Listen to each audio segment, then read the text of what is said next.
right, thanks. Hi, everyone. Thank you for coming to my talk. Mycelium is the path. My name is Akira Brand. I am so elated to be here. I have gotten involved with all kinds of mushroom nonsense for about 4 years now. And I just want to talk a little bit first about what inspired this talk. So, in 2020, we had this little thing happened. You might not have heard about it. It was, just kind of localized, called the COVID-19 pandemic. And I was on lockdown and I wanted something to do that was really my own thing. My family has been involved with intense levels of gardening for generations. My ancestors are farmers. We lived off the land, and that's in my blood, right? But I didn't want to start necessarily a garden because everyone else was doing that, and I wanted to start something kind of weird. So I started growing gourmet mushrooms. So things like lion's mane mushrooms and blue oyster mushrooms and pink oyster mushrooms and chestnut mushrooms, all kind of edible mushrooms that are also really good for you and are a good protein source. Also in 2020, I was beginning my tech journey and my tech career, and I became involved with a group of people that were really passionate about educating the public on psilocybin mushrooms, and they were creating a website called Trip Sitters. At the time, I didn't know what I wanted to do in tech. I was just exploring my options. So I actually did some UX and UI design for the website. And I did a lot of market research as well, sort of like delving into the world of UX design. And so mushrooms really opened a lot of doors for me in my tech journey. And I'm just so grateful to these organisms for providing me with so much knowledge and insight and engagement with my life. I think without them, I would be kind of depressed. And so I'm just really grateful to be able to be here and share knowledge about this fungi kingdom and what we can learn from it. So really quick, a little bit about me. If you don't know me, my name is Akira Brand. I am the Associate Vice President of Application Security at PRA Group. We are a financial service company. So of course we work in a very highly regulated environment. And it's actually especially pertinent to this talk, talking about the environments that we operate in within cybersecurity and how those environments overlap with the fungi kingdom. So if you have any questions, I didn't put my email up because, it's security conference and I'm like Alexandra, I'm not just going to put my email everywhere, but you can find me on LinkedIn, just search my name and that's me. Okay, so first off, what we're going to talk about today, we're going to talk about 4 things. We're going to talk about fungi and rapid response. We're going to talk about fungi and partnerships with software engineers. We're going to talk about fungi and psychological safety. And if we have time for it, we'll have one more topic to talk about with fungi. We'll just kind of see if that happens. It'll be a surprise. So first off, fungi and rapid response. Something that's really cool about the fungi kingdom is we see mushrooms, right? And we think that that's all there is.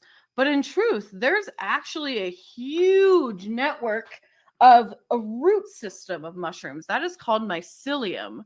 So mycelium is a root structure of mushrooms, and it's a self-repairing system, meaning if you damage a piece of mycelium, it will actually quickly regrow to repair that damage at a rate of about 4 inches a day. So these are extremely fast-growing organisms in like the grand scheme of things. They also transport nutrients and they transport water along great distances, especially in old growth forests. Mycelium are everywhere. If you pick up a little teaspoon of soil, there are millions of parts of mushroom mycelium in there, maybe too small for you to see. But if you've ever done gardening, you actually have been working with mycelium, maybe even if you didn't even know it, for quite a long time. Mycelium is consistently monitoring and logging its environment. Hey, you can probably start to see the first aspects of how mycelium and AppSec cross over each other. And mycelium is actually a single cell wall.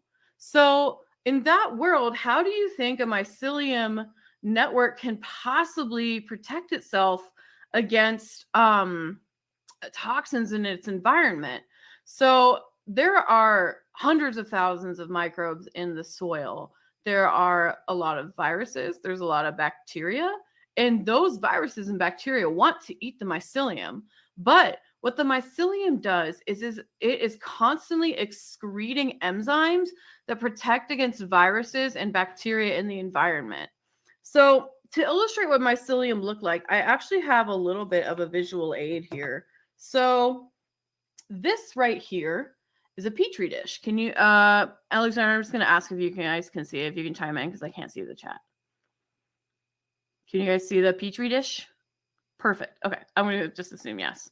Within the petri dish, you can see this tiny, tiny little white dot. I very much hope it's focusing correctly. And if not, you have to take my word for it. There's a tiny, tiny little white dot in the center that is cultivated from what are called spores, which you can see here in this mycelial spore springe, like this. And you put these spores on a little petri dish, and within a few days, it actually kind of blossoms into what we can see here as the mycelial network.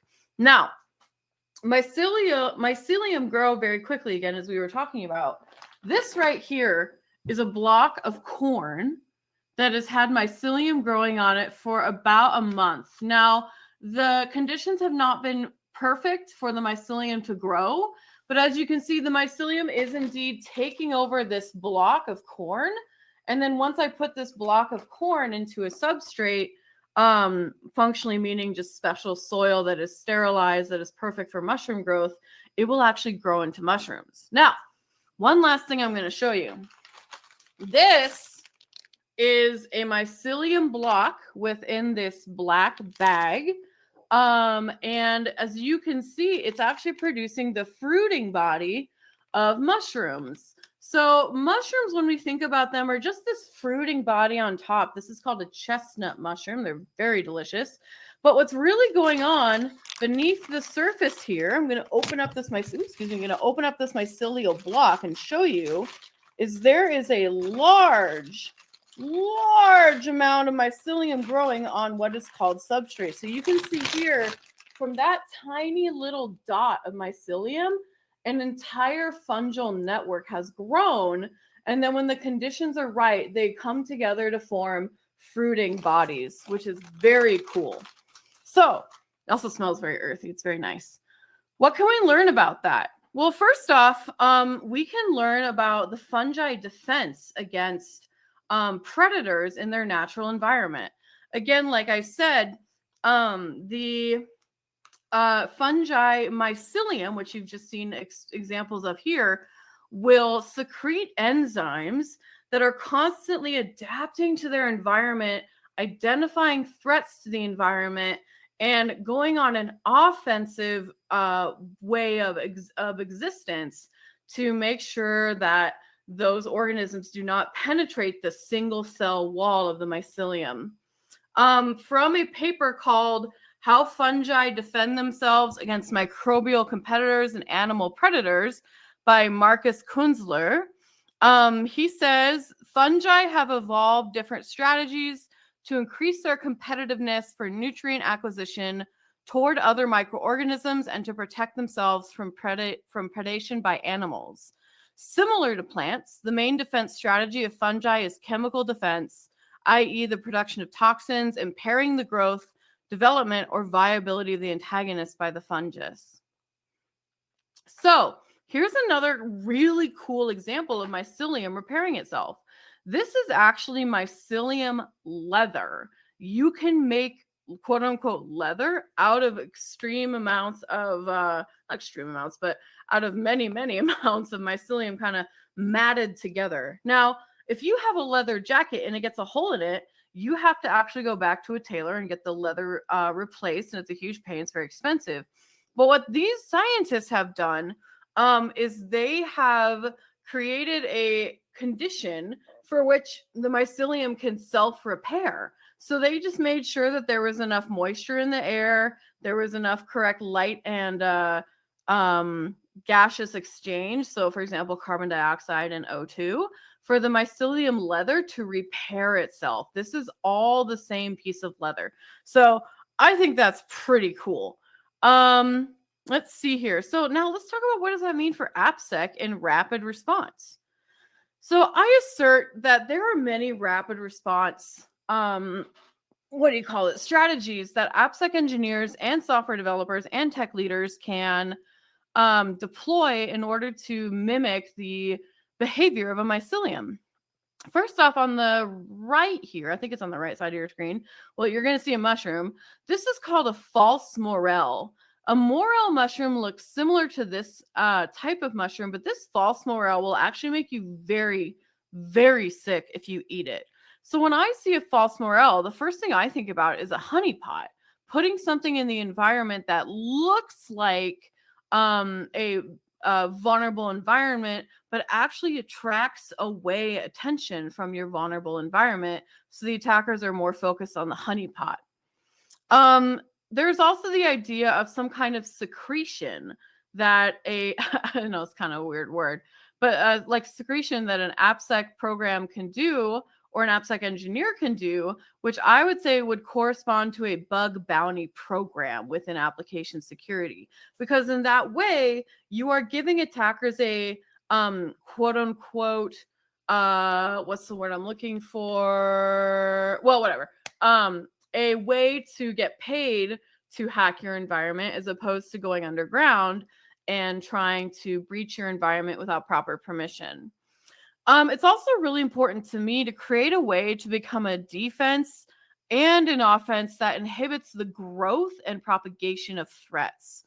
So what I mean by that is keeping a constant eye out for threats through consistent logging and monitoring, making sure you have complete code coverage with your testing tools, and having a clearly communicated incident response plan and wherein you actually run drills on it. You don't just have it and then have to figure it out when there's an incident. You can also make an unfriendly environment, similar to how mushrooms make an unfriendly environment for the bacteria and viruses that wish to eat them, by doing things like 2FA, multi-factor authentication, for people to log into your applications, optimized password, network segmentation, and just making, again, sure that you are able to create an environment where you can repair breaches quickly, which goes back again to that incident response plan and running drills on it. Last but not least, why do I have a picture of people writing down things? I think education is the most important part of this. I truly think and I truly believe that we cannot respond to our environment if we're not educated on what's going on in it. So we need to be monitoring those logs. We need to be catching up on the news. We need to be listening to podcasts. We need to be giving lunch and learns to each other so that we can properly respond to incidents. Okay, second thing, fungi and plant symbiosis. So, take a tiny sip of coffee here. Fungi work together with plants. Fungi actually break down plant matter and animal matter. They are functionally the recycle centers of the earth, and they make soil.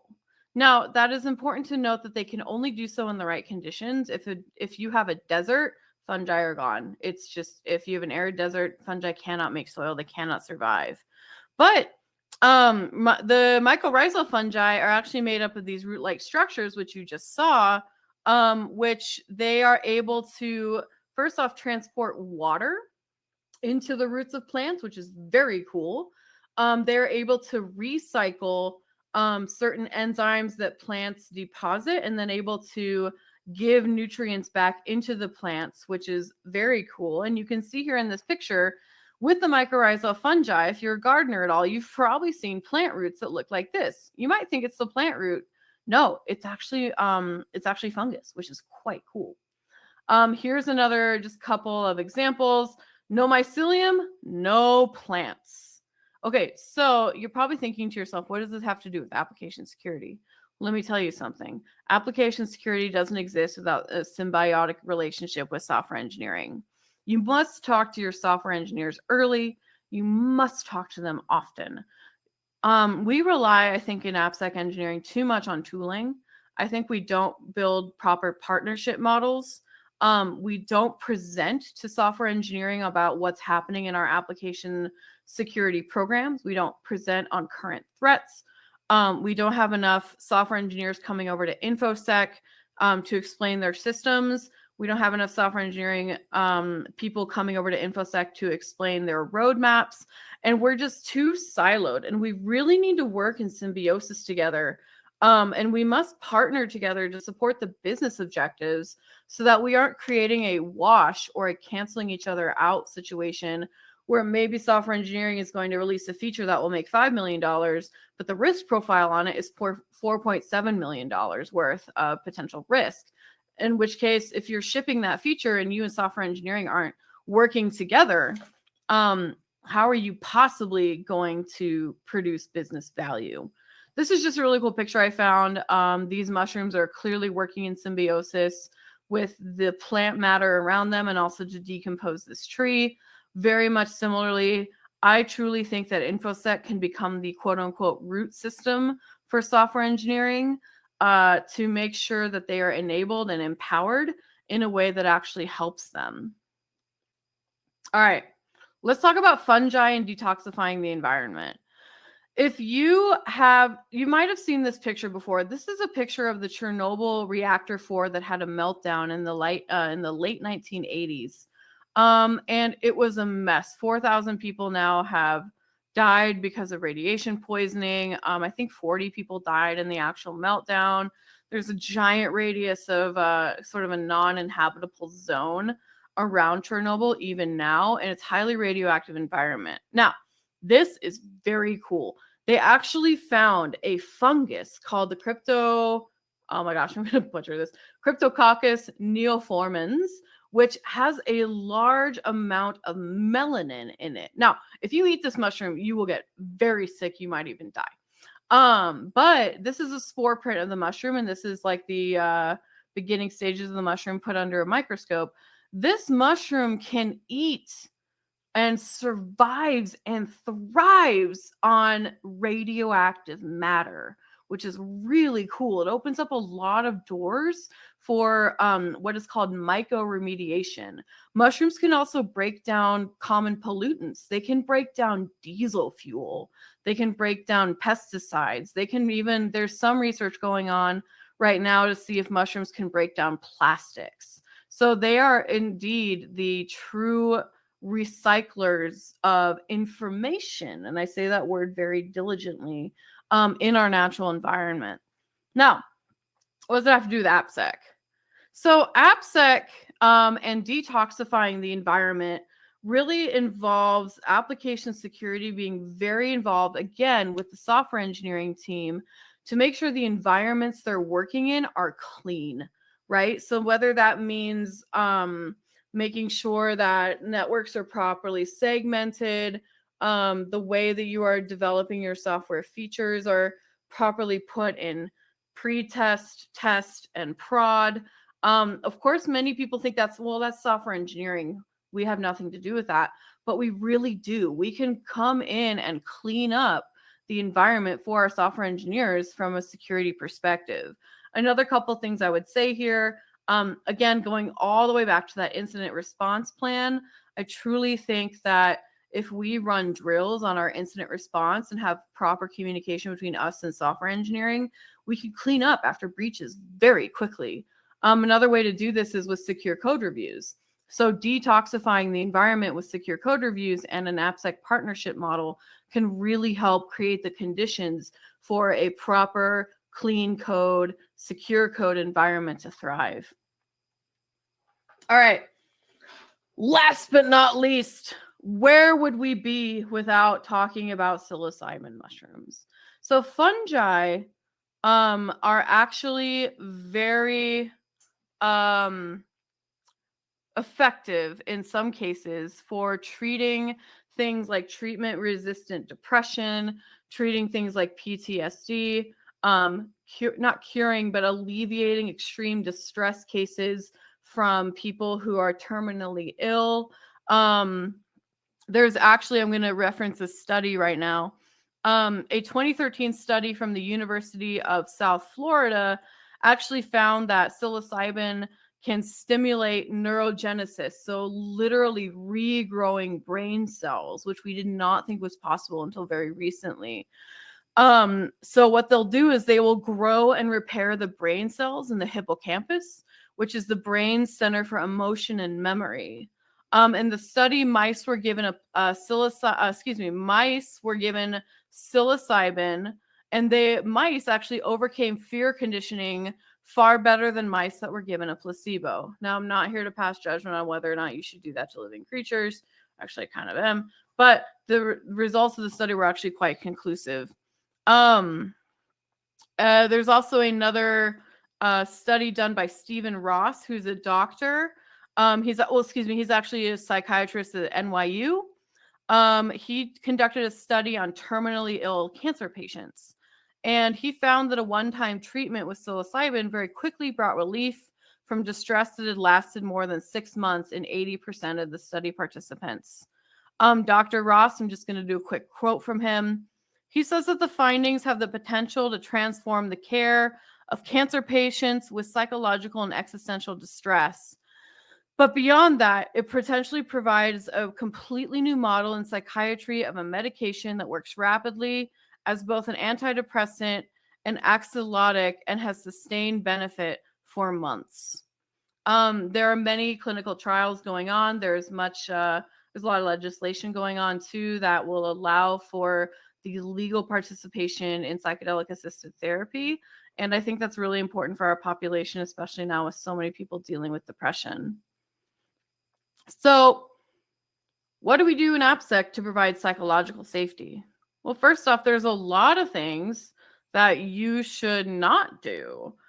This right here is a death cap mushroom. This mushroom will kill you. What it does is it actually paralyzes your nervous system and then will break down your internal organs. It's horrible. If you take a death cap mushroom, just don't eat them. You'll die. I think that there's toxic practices. Like there are things like playing the blame game. There's siloing between departments. There's getting involved too late in the SDLC. And I also think that there's over-reliance on tooling in lieu of a partnership model. So what we can do a blame-free retrospective if breaches happen. We can create partnership models with software engineering. We can do things like getting involved as early as humanly possible in the SDLC, going to sprint planning meetings, going to architectural design meetings. At one of the jobs I did, we had regular recurring meetings with software engineering where we just brainstormed solutions to common problems. It was meant for software engineering, but I often went, and it was very helpful for me and very helpful for software engineering. And again, just not over relying on tools in lieu of doing the human work. So that's it. I hope I stayed within time. I went pretty fast so that we wouldn't go over time, but what questions do y'all have? We actually almost on time. I think we have just maybe 1 or 2 minutes left before the next presentation. Oh, okay. I'm not sure if there's a question, are they the fungi used in rose gardening, but I'm not sure exactly to what part it was. And there's Fair a enough. question. Well, if anyone has additional questions or wants to nerd out about fungi, Yeah, just hit me up on LinkedIn, and I'm just really grateful that y'all had me. Thank you so much. I think we can wait for a second. Oh, sure, no Yeah, problem. yeah. All right. Looks like But David said, really enjoyed the chat. A asked if yes, this is recorded. Looks like yes. yes, it's recorded and it will be available on the event channel immediately when the event ends, and we'll try to release the recordings on our YouTube channel eventually. So maybe not straight away, but when we have more time to process that. So thank you so much, Akira. It was very fun, and I've never thought actually that there can be a parallel between mushrooms and application security. There is one. So There certainly is one. We can yeah. always learn from nature. Nature is teaching us all the time. For Yeah. sure. And there are some words, some names of the mushrooms never heard of, but yeah, Yeah. for sure. Well, I'm glad I taught you about death caps Yeah. today. Yep. Perfect. Yep. All Perfect. right. Well, Well, thank you all so much. much. Bye. Bye-bye.